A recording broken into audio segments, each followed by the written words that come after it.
aya, pour toi, c'est le verset. Et une sourate est composée de ayat, les versets. Mais la aya, dans le Coran, qu'est-ce que c'est au juste? Allons voir ça à la racine du mot.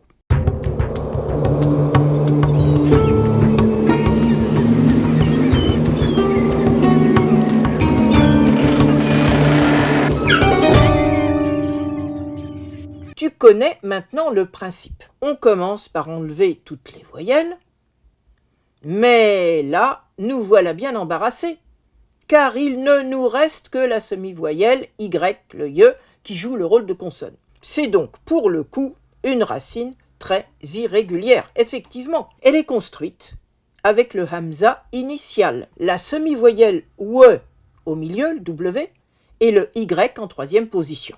Dans ce genre de racine, les semi-voyelles disparaissent souvent sous la prononciation du A long. C'est donc le cas du mot aya avec son pluriel ayat. Tu connais certainement le passage de Coran 3, 7 où il est question des ayat.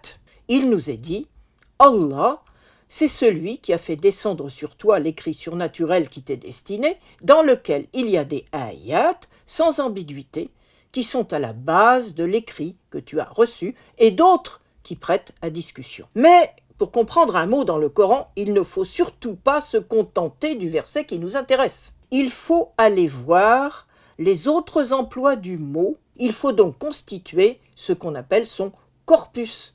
On est alors parfois surpris de rencontrer des sens concrets qui rendent compte de celui qui a pu être perçu par les gens de la société du prophète et qu'on a oublié. Connais-tu par exemple le verset de Coran 26-128 qui nous dit la chose suivante: « Allez-vous continuer à construire une aya sur chaque colline ?» On s'aperçoit alors que le sens premier du mot, ce n'est pas le verset, c'est le signe, la construction qui doit être visible de partout comme un point de repère. Imagine ces empilements de pierres en haut des cols de montagne, les cairns, c'est la même idée. Ce sens concret débouche ensuite sur le sens le plus fréquent dans le Coran, celui des signes de la création que Dieu donne à voir aux hommes. Ces signes sont tellement visibles que les hommes ne peuvent éviter de les reconnaître, tels les signes de piste dont ils ont besoin pour se guider.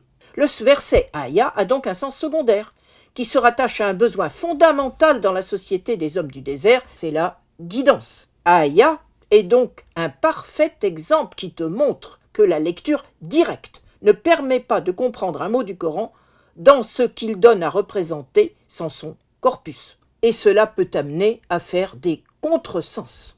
À très bientôt. Le raïb, le grand mystère d'un mot très mystérieux. Aussi mystérieux que de prévoir l'avenir. Allons voir ça de plus près à la racine du mot.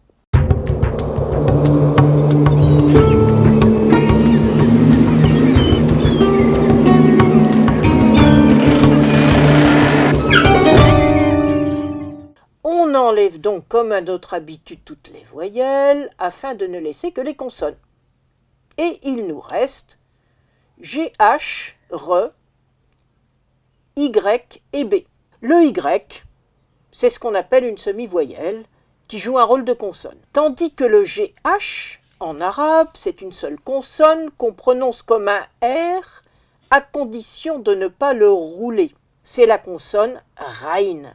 On obtient alors le verbe irrégulier rabat qui masque le Y du milieu.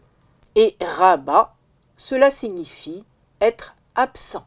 À l'époque du prophète, pour les hommes des tribus, le raïb, c'était avant tout l'absence de visibilité sur l'avenir.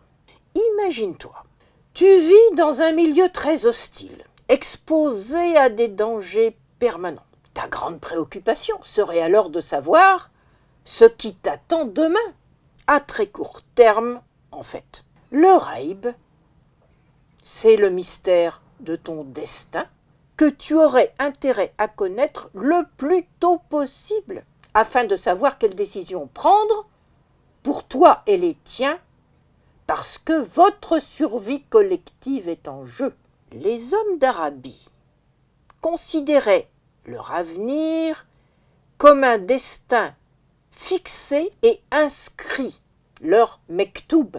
Pour parvenir à déchiffrer ce mektoub et ce reib, de tous les moyens utilisés, ils recouraient aux êtres du désert, les djinns, parce qu'ils pensaient que les djinns avaient la connaissance du reib.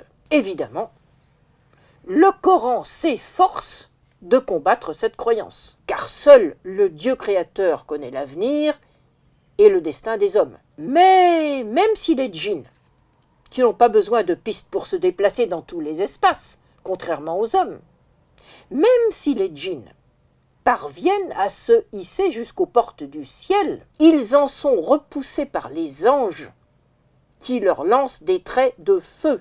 Les traits de feu, ce sont les shihab, ou si tu préfères, les étoiles filantes. Les djinns sont alors précipités à terre, sans avoir presque rien entendu. Ils peuvent avoir entendu quelque chose, mais ça ne leur servira à rien.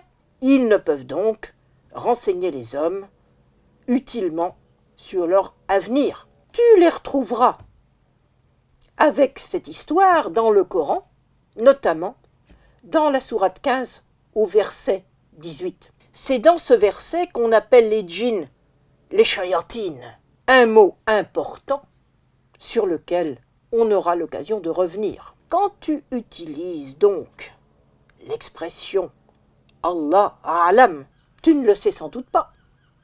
Mais en fait, tu t'opposes aux djinns, puisque tu dis Dieu seul le sait, et tu rejoins le combat que le Coran a mené contre les croyances des Bédouins du 7e siècle. À très bientôt pour un autre mot et son histoire. Avec le terme wahi, nous allons aborder la terminologie de la révélation. Avec ce mot, la révélation se présente comme une écoute. Allons voir à la racine.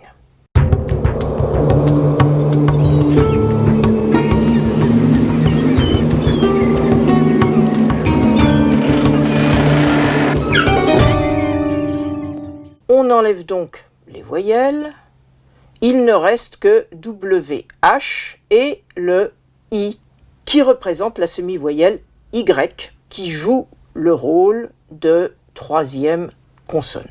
Nous obtenons donc le verbe waha qui signifie adresser des paroles à voix basse, mais aussi produire un bruit sourd et lointain comme celui du tonnerre. C'est en réalité cette notion de bruit venu de loin qui est importante avec la notion de voix mystérieuse qui ne s'adresse qu'à celui auquel cette voix est destinée.